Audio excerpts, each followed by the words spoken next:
జై శ్రీరామ్. అందరికీ నమస్తే, అందరికీ గుడ్ మార్నింగ్. ఒక కథ చెప్పుకుందామా? పూర్వకాలంలో హిమాలయ పర్వతాల దగ్గర ఒక పక్షి, అంటే ఆ పక్షి పేరు చక్రవాక పక్షి అన్నమాట. ఆ పక్షి ఆహారం కోసం ఎంతో దూరం ప్రయాణం చేసి, అంటే జనాలు ఉండే ప్లేసుల లేకొచ్చి తను ఆహారం సంపాదించుకొని తింటూ జీవనం సాగిస్తూ ఉందన్నమాట. కొంతకాలం అయిన తర్వాత దానికి అక్కడ దగ్గరగా ఆహారం దొరకకపోయేసరికి ఆహారం కోసం ఆ పక్షి తను ఆకాశ మార్గంలో ఎగురుతూ ఎగురుతూ ఎగురుతూ తను ఎక్కడికి వస్తుంది? కాశీ పట్టణానికి వస్తుంది. కాశీ పట్టణానికి వస్తే అక్కడ ఆహారం కోసం ఎతుకుతూ ఉంటుంది. ఎతుకుతూ ఉన్నప్పుడు ఒక చెట్టు మీద వాలుద్ది. వాలంగానే అక్కడ సమీపంలో అన్నపూర్ణదేవి గుడి ఉంటుందన్నమాట. అక్కడ అందరూ అన్నం అట్లా తింటారు కదా. తిన్న తర్వాత అక్కడక్కడ పడి ఉంటుంది. వాటిని ఏరుకుంటూ తింటూ ఉంటుంది అనమాట. తింటూ ఇంకా అది హిమాలయాల దగ్గరికి వెళ్ళదు. ఇంకిక్కడే ఆహారం, ఆ గుడి చుట్టూ పడ్డ మెతుకులు, కొంచెం కొంచెం అన్నం తింటూ అక్కడే కాశీ పట్టణంలోనే తను నివాసం ఉంటూ ఉంటుంది. ఆ అన్నం తినే క్రమంలో ఆ పక్షి ఏం చేస్తుంది అంటే, తనకు తెలియకుండానే అన్నపూర్ణాదేవి గర్భగుడి చుట్టూ ప్రదక్షిణాలు చేస్తూ ఉంటుంది. ఆ మెతుకులు ఏరుకుంటూ తింటూ తనకు తెలియకుండానే ఆమె చుట్టూ ప్రదక్షిణం చేస్తూ ఉంటుందన్నమాట.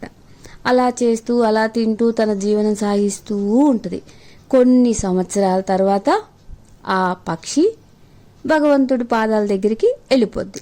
వెళ్ళిపోయిన తర్వాత తనకు తెలియకుండా అన్నపూర్ణాదేవి చుట్టూ ప్రదక్షిణ చేసినందుకు ఆ పక్షికి స్వర్గలోక ప్రాప్తి ఇస్తారు. ఇచ్చిన తర్వాత అక్కడ స్వర్గలోక ప్రాప్తి అంటే ఇన్ని రోజులు ఉండాలి అని ఉంటుంది కదా. ఆ అన్ని రోజులు కూడా అయిపోతుంది.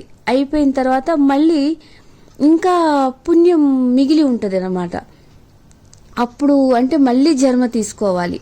అప్పుడు ఆ చక్రవాక పక్షి భూలోకంలో ఒక మహారాజుకి రాజకుమారుడిలాగా జన్మ తీసుకొని వస్తుంది. అప్పుడు ఆ రాజకుమారుడికి ఉన్న విద్య ఏంటి అంటే గొప్పతనం, అన్నపూర్ణాదేవి చుట్టూ తిరుగుద్ది కదా, ప్రదక్షిణ చేస్తుంది కదా. ఆ పుణ్యఫలం వల్ల జరిగినది, జరిగేది, జరగబోయేది ఈ మూడు కూడా ఆ రాజుకి కొడుకుగా పుట్టాడు కదా ఆ చక్రవాక పక్షి, తనకు తెలుసు అన్నమాట. అలా చెప్తూ ఉంటాడు. తను చిన్న పిల్లోడుగా పుట్టి కొంచెం విద్య నేర్చుకొని ఇంకొంచెం పెద్దగా అయిన తర్వాత తనకు అన్నీ తెలిసిపోయి అది అందరికీ ఆ నోట ఈ నోట పడి అందరికీ ఋషులకి అలా, అదే పెద్ద పెద్ద సాధువులకి అలా తెలిసిపోద్ది, పండితులకి.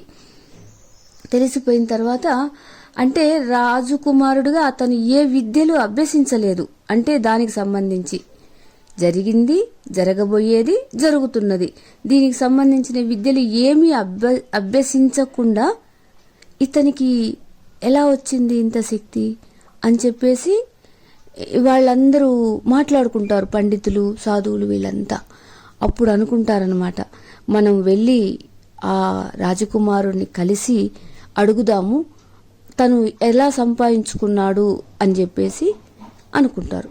అనుకొని అందరూ కలిసి అతని దగ్గరికి వెళ్తారు. వెళ్ళిన తర్వాత వాళ్ళు వచ్చేది చూసి, అంటే ఈ సాధువులు, గురువులు వీళ్ళందరూ వచ్చేది చూసి ఆ రాజకుమారుడు ఏం చేస్తాడంటే, తను రాజకుమారుడిని అనే గర్వం కూడా లేకుండా చక్కగా వాళ్ళకి ఎదురెళ్ళి వాళ్లకు ఆహ్వానం పలికి వాళ్ళకి కూర్చోడానికి మంచిగా సింహాసనాలు అవన్నీ వేసి ఎంతో అతిథి మర్యాదలు చేస్తాడనమాట. తానే స్వయంగా చేస్తాడు. ఇదంతా ఈ వినయ విధేయతలు వీళ్ళందరూ గమనిస్తారు. ఆహా, ఇంత వినయ విధేయతలు ఉన్నాయి కాబట్టే ఆ భగవంతుడు ఇతనికి ఇంత జ్ఞానాన్ని ప్రసాదించాడు అని వాళ్ళందరూ చెప్పుకొని మాట్లాడుకొని ఆ రాజకుమారుని ఎంతో ఆనందంగా ఆశీస్సులు అందిస్తారనమాట. ఆశీస్సులు అందించిన తర్వాత మీరు వచ్చిన కారణం ఏంటి అని ఆ రాకుమారుడు వాళ్ళని అడుగుతారు. అప్పుడు వాళ్ళందరూ కూడబలుకొని అడుగుతారు, నాయనా నువ్వు దీనికి సంబంధించినటువంటి విద్య ఎక్కడా నేర్చుకోలేదు కదా, మరి నీకు ఎలా ప్రాప్తించింది, మాకు కొంచెం తెలియజేయండి, ఎందుకంటే మీకు గతం తెలుసు కాబట్టి మీరు గత జన్మలో ఏమిటి అని చెప్పేసి వాళ్ళందరూ ఆ రాకుమారుణ్ణి అడగడం జరుగుద్ది. అప్పుడు ఎంతో వినయంగా ఆ రాకుమారుడు చెప్తారు, నేను పూర్వజన్మలో ఒక చక్రవాక పక్షిని, నేను హిమాలయాల దగ్గర నేను నివసిస్తూ ఉండేదాన్ని. అక్కడ ఆహారం దొరకక నేను ఎగురుకుంటూ వచ్చి ఈ కాశీ పట్టణానికి చేరాను. నా ఆహారం తీసుకునే నిమిత్తమై నాకు తెలియకుండానే ఈ అమ్మవారి చుట్టూ నేను ప్రదక్షిణం చేయడం జరిగింది. ఆ పుణ్యఫలమే నాకు స్వర్గలోక ప్రాప్తి కలిగింది. మళ్ళీ ఇంకా ఆ పుణ్యం ఉండడం వల్ల నేను ఇలా రాజుగారి గర్భాన రాకుమారుడిలాగా నేను జన్మించడం జరిగింది. ఇంకా పుణ్యం ఉండడం వలన గతము, జరిగేది, జరగబోయేది అన్నీ తెలుసుకునే జ్ఞానాన్ని నాకు ఆ భగవంతుడు ప్రసాదించాడు. ఇది అంతా ఈ కాశీ పట్టణములో నేను ఆహారం తింటూ నాకు తెలియకుండానే ఆ అన్నపూర్ణాదేవి గుడి చుట్టూ ప్రదక్షిణ చెయ్యడము, నేను కూడా ఇక్కడే కాలం చెందడము, ఈ పుణ్యమే నాకు ఇంత జ్ఞానాన్ని తెచ్చిపెట్టింది గురుదేవా అని వాళ్ళందరికీ ఎంతో వినయంగా విన్నవించుకుంటారు. అలాగే కాశీ పట్టణంలో కుక్క కూడా మరణించిన ఆ దానికి స్వర్గలోక ప్రాప్తి కలుగుతుందంట. కాశీ పట్టణ విశేషం అంత గొప్పది. ఆ విశ్వేశ్వరుని అనుగ్రహ ఆశీస్సులు అందరికీ ఉండాలని. Thank you Sairam.